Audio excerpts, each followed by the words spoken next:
नमस्कार, capital TV देख रहे हैं आप। मैं हूं आपके साथ पूजा। ब्रेकिंग नाउ में बड़ी खबर आपको बता रहे हैं। जब से अरविंद केजरीवाल को सीबीआई ने अरेस्ट किया है, तब से आम आदमी पार्टी की बौखलाहट बढ़ गई है। सबसे पहले आपको सुनीता केजरीवाल का ट्वीट दिखाते हैं। उन्होंने ट्वीट करके लिखा है कि अभी तक हमेशा यही प्रार्थना रही है कि ईश्वर सबको सद्बुद्धि दे, लेकिन अब प्रार्थना रहेगी कि तानाशाही का विनाश हो।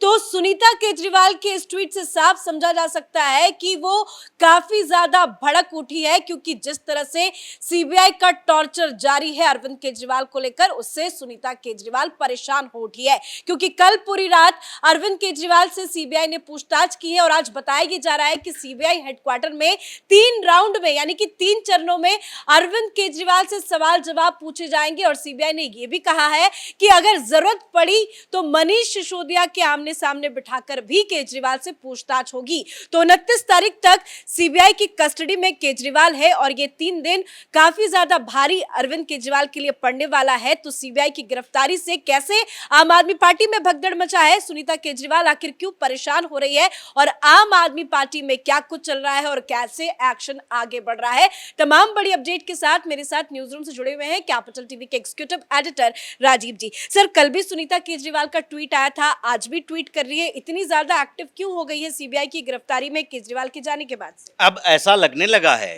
कि सुनीता केजरीवाल विनाश चाहती किसके है। अगर सुनीता केजरीवाल के इस ट्वीट को देखिए तो उन्होंने कहा है कि तानाशाह का विनाश चाहती है। वो ईश्वर से प्रार्थना कर रही है तानाशाह का विनाश हो। अब हिंदुस्तान की राजनीति में अभी सबसे बड़ा तानाशाह कौन है जिसके विनाश की कामना सुनीता केजरीवाल कर रही है? अगर पीएम मोदी की देखेंगे बात, तो ये लोग पीएम मोदी को तानाशाह कहते हैं, लेकिन क्या पीएम मोदी ने पार्टी के अंदर किसी के साथ भी ऐसा दुर्व्यवहार किया जिससे कहा जा सकता है कि भारतीय जनता पार्टी में मोदी तानाशाह हैं पार्टी सिस्टम को लेकर? ये तो पीएम मोदी ऐसे व्यक्ति हैं जिनके ऊपर संघ के लोग भी सवाल उठाते हैं, भारतीय जनता पार्टी के लोग भी सवाल उठाते हैं, फिर भी आज तक उन्होंने उन आलोचनाओं का जवाब किसी कार्रवाई से नहीं दिया है। तो पार्टी के अंदर या फिर प्रशासनिक तरीके से अगर देखा जाए तो जितनी अपोजिशन पार्टियां हैं, यहां तक कि सुनीता केजरीवाल भी, अगर इन्होंने टारगेट किया होगा पीएम मोदी को, तो भी पीएम मोदी किसी का जवाब उनके खिलाफ कोई काम करके नहीं देते हैं, बल्कि विकास का काम करके देते हैं कि तुम हमें तानाशाह करते हो और हम लोकतंत्र के विकास के लिए काम कर रहे हैं। तानाशाह रहते तो अभी तक तो केजरीवाल का इस्तीफा भी हो जाना चाहिए था और दिल्ली में राष्ट्रपति शासन लगा देना चाहिए। बिल्कुल लगा देना चाहिए था। अगर कांग्रेस की सरकारें रहती और इंदिरा गांधी जैसे प्रधानमंत्री होती तो फिर कब का यहां पर बर्खास्तगी हो गया होता। इन लोगों को तो यह सोचना चाहिए कि इंदिरा गांधी वैसी प्रधानमंत्री रही जो गैर कांग्रेसी सरकार को सिर्फ इसलिए बर्खास्त कर रही थी कि वहां पर केंद्र के साथ तालमेल नहीं बैठ रहा। यहां तो ममता बनर्जी से लेकर कर्नाटक और तेलंगाना और हिमाचल से दिल्ली तक तालमेल बैठता ही नहीं है। पंजाब है जो केंद्र सरकार के ऊपर आरोप लगाती है, लेकिन अगर देखा जाए तो दूसरे अर्थों में केजरीवाल को वहां पर रखते हैं, जिसके विनाश की कामना आजकल लगता है कि सुनीता केजरीवाल कर रही है कि जितना जल्दी हो सके केजरीवाल का ऐसा विनाश हो कि फिर वो जेल से बाहर निकलना उनके लिए मुश्किल हो जाए और सीएम की कुर्सी पर विराजमान ये सुनीता केजरीवाल हो जाए। मैडम केजरीवाल कहलाने की इच्छा जो जागृत हो रही है, वही सुनीता केजरीवाल के इस ट्वीट से दिखाई पड़ता है, क्योंकि अरविंद केजरीवाल से बड़ा तानाशाह तो इस पूरे हिंदुस्तान की राजनीति में कोई है ही नहीं। अगर किसी ने एक शब्द इस व्यक्ति के खिलाफ बोल दिया पार्टी के अंदर, तो वो पार्टी के अंदर नहीं रहेगा, सीधे बाहर हो जाएगा। आप पूरी लिस्ट देख लीजिए, प्रशांत भूषण है या फिर आशुतोष है या कुमार विश्वास है, प्रोफेसर आनंद कुमार हैं, ये सारे के सारे वो लोग हैं जो कि अरविंद केजरीवाल के सामने खड़ा होकर सिर्फ सच्चाई बता दिए और इन लोगों को पार्टी से बाहर कर दिया गया। और जहां तक सरकार की बात है, दिल्ली के अंदर अगर देखा जाए तो कोई भी मीडिया हाउसेस इसके खिलाफ बात नहीं कर सकता है, ये ब्लैक लिस्ट में डाल देता है। कई यहां के अखबार हैं जिसने एक रिपोर्ट लिखी, उनका ऐड बंद कर दिया गया और फिर उसके एडिटर को अरविंद केजरीवाल से सीधे बात करके माफी मांगनी पड़ी, तब उसका ऐड फिर से रिज्यूम किया गया है। यानी कि सुनीता केजरीवाल तो अब ऐसे लगता है कि केजरीवाल का विनाश चाहती है, ताकि मैडम केजरीवाल बन के सीएम की कुर्सी ले सके। लेकिन जहां तक सवाल है, आपने कहा सीबीआई ने तो अब पूरी स्ट्रेटजी बना ली है। अब यह भी बात चल रही है कि सीबीआई मनीष सिसोदिया और केजरीवाल दोनों को आमने सामने बिठाकर बातचीत करवाएगी और क्रॉस क्वेश्चनिंग करेगी। क्यों?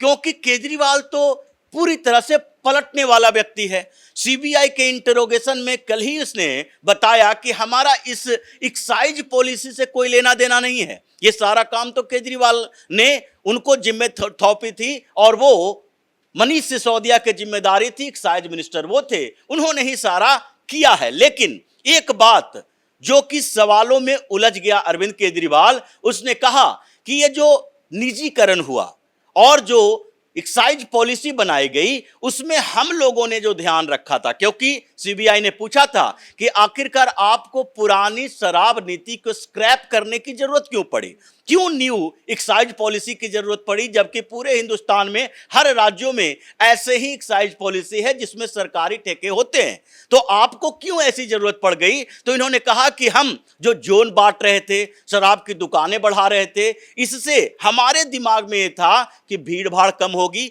हंगामा कम होगा, सरकार का प्रॉफिट बढ़ेगा। लेकिन हमने ये करवाया और इसकी पूरी जिम्मेदारी किसको दी? ये पूरी जिम्मेदारी मनीष सिसोदिया को दी। इन्होंने ये तो कह दिया कि मनीष सिसोदिया की जिम्मेदारी दी, लेकिन जिम्मेदारी दी किसने?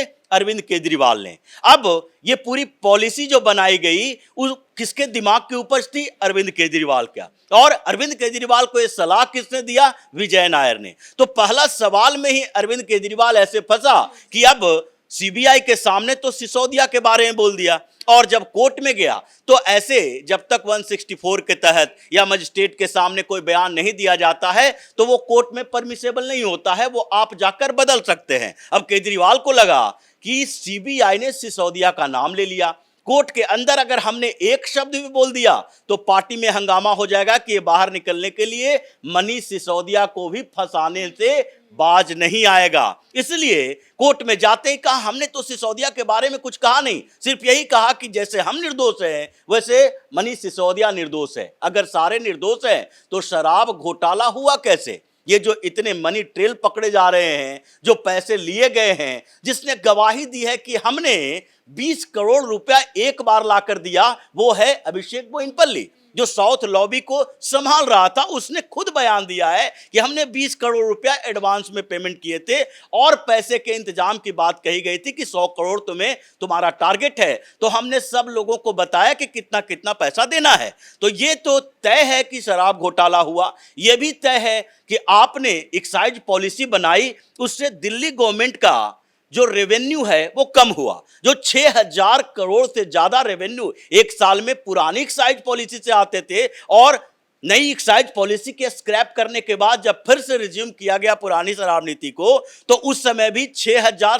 करोड़ से ज्यादा रेवेन्यू आना शुरू हुआ। तो उस बीच के दौर में कैसे ऐसे हो गया कि ये घट के 2800 करोड़ के आसपास हो गया? मतलब 50% के करीब आपने दिल्ली सरकार के रेवेन्यू का लॉस करवाया, 3000 करोड़ से ज्यादा का। ये तो कहीं चर्चा ही नहीं होती है कि घोटाला सिर्फ 100-200 करोड़ का नहीं है, बल्कि ये रेवेन्यू लॉस जो हुआ है वो बंदर बाट हुआ है। ये तो आम आदमी पार्टी को जितना प्रॉफिट हुआ, आम आदमी पार्टी ने, केजरीवाल ने जितना पैसा लिया, 100 करोड़ की बात चलती है। लेकिन इस पॉलिसी के कारण सरकार को 3000 करोड़ से ज्यादा का नुकसान हुआ और वो 3000 करोड़ से ज्यादा पैसा ये साउथ लॉबी के बीच, यहां के शराब माफियाओं के बीच, मिडिलमैन के बीच, हवाला कारोबारियों के बीच, ये जो बंदरबाट हुए हैं, इस पैसे का तो अभी तक जिक्र ही नहीं हुआ है। ये जिक्र होगा तो अरविंद केजरीवाल पर दोहरी मार पड़ेगी। भले ही अरविंद केजरीवाल कोर्ट में पलट गए, लेकिन अब सीबीआई पूछताछ कर रही है तो वीडियो रिकॉर्डिंग भी होगी, बयान भी दर्ज कराए जाएंगे। अब कैसे पलटेंगे अगर सिसोदिया भी सामने होंगे तो? वही बात हुई। अब इसके बाद जब कोर्ट के बाद सीबीआई की कस्टडी मिल गई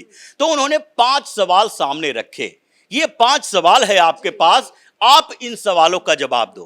पहला सवाल तो यही है कि एक्साइज पॉलिसी बन रही थी तो आप आंख पे पट्टी बांधे हुए थे या कि पूरी जिम्मेदारी एक्साइज मिनिस्टर की थी? अब तो आपने कह दिया कि मनीष सिसोदिया की जिम्मेदारी थी, तो आप यही बताइए कि ये एक्साइज पॉलिसी जो बनी वो किसकी उपज थी, किसके दिमाग की उपज थी? अब यही अरविंद केजरीवाल वहां पर फंस गया कि ये दिमाग की उपज की बात नहीं है, हम लोगों ने सब लोगों ने मिल बैठकर तैयार किया था, उसमें मेरी भी भूमिका थी कि हम ये चाहते थे कि दिल्ली में शराब के ठेकों पर जो लाइन लगी रहती है, भीड़ रहती है, हमें मैनेज करना पड़ता है, वो कम हो जाए और फिर मोहल्लों में शराब की दुकानें बढ़ जाए, प्राइवेटाइजेशन कर देंगे, सरकार के ऊपर लोड कम होगा और हमें रेवेन्यू ज्यादा मिलेगा। लेकिन इसका उल्टा पड़ गया। दूसरी बात यही थी कि क्या शराब घोटाला जो हुआ है, जो पैसे कि लेन देन के बारे में पता चला है, उसमें जो लोग इन्वॉल्व हैं, जैसा ईडी ने सीबीआई को रिपोर्ट दिया है कि वो सारे लोग कहीं ना कहीं आपसे डायरेक्ट संपर्क में हैं, चाहे के कविता हो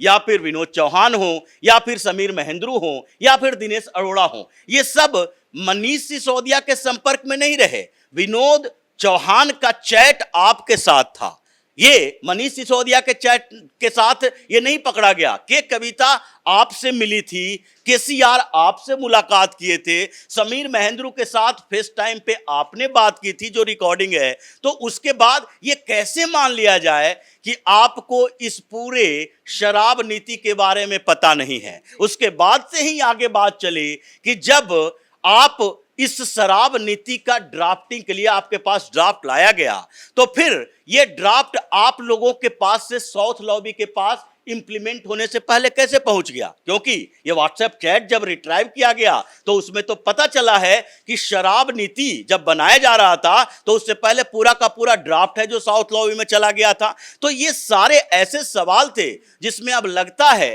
अरविंद केजरीवाल सीधे क्रिमिनल कॉन्स्पिरेसी में भी फंसेंगे और मनी लॉन्ड्रिंग में भी फंसेंगे। मतलब ये नहीं है कि मनी लॉन्ड्रिंग के तहत अगर इनको मैक्सिमम 7 साल की सजा मिलनी है तो क्रिमिनल कॉन्स्पिरेसी का केस जो है वो उसी में इंक्लूड कर दिया जाएगा। दोनों में अलग अलग सजा होगी। उसी तरीके से जैसे चारा घोटाले को देखिए, चारा घोटाला में लालू यादव के खिलाफ जो मामले चलते हैं, देवघर में जो ट्रेजरी में घोटाला हुआ वहां का केस अलग है जिसके लिए अलग सजा मिली, चाईबासा की अलग सजा मिली, रांची की अलग सजा मिली, ये अलग अलग सजा लालू प्रसाद यादव को मिल रही है। एक ही घोटाला है, वो है चारा घोटाला। उसी तरीके से शराब घोटाले में भी मनी ट्रेल यानी कि मनी लॉन्ड्रिंग के तहत अलग सजा मिलेगी और ये क्रिमिनल कॉन्स्पिरेसी जो है, आपराधिक साजिश आपने की, सरकार के मशीनरी का दुरुपयोग किया, अपनी ताकत का दुरुपयोग किया, इसके लिए अलग सजा मिलेगी। मतलब ये पूरी तरीके से अब फंस चुका है, बाहर आने का कोई चांस नहीं है। धन्यवाद सर अपडेट के लिए। तो वाकई में सीबीआई ने केजरीवाल की मुसीबत जो है वो बढ़ा दी है। केजरीवाल अब इधर उधर की बातें नहीं कर सकते, घुमा फिरा के जवाब नहीं दे पाएंगे। अगर घुमाएंगे फिराएंगे, सीबीआई को कॉपरेट नहीं करेंगे तो एक बड़ी मुसीबत जो है वो अरविंद केजरीवाल के लिए खड़ी हो जाएगी। कल ही अरविंद केजरीवाल को ईडी के बाद सीबीआई ने गिरफ्तार किया है। 3 दिन की सीबीआई की कस्टडी में दिल्ली की राउज एवेन्यू कोर्ट ने भेज दिया है। अब इतने दिनों में लगातार सीबीआई जो है वो केजरीवाल से पूछताछ करेगी। कई सवालों की लंबी लिस्ट है जिसका जवाब अरविंद केजरीवाल को देना ही होगा। तो एक बहुत बड़ी मुसीबत केजरीवाल के सामने खड़ी हो गई है। इस बड़ी खबर में मेरे साथ फिलहाल इतना ही। कैमरा पर्सन अशोक के साथ मैं पूजा, क्या टीवी।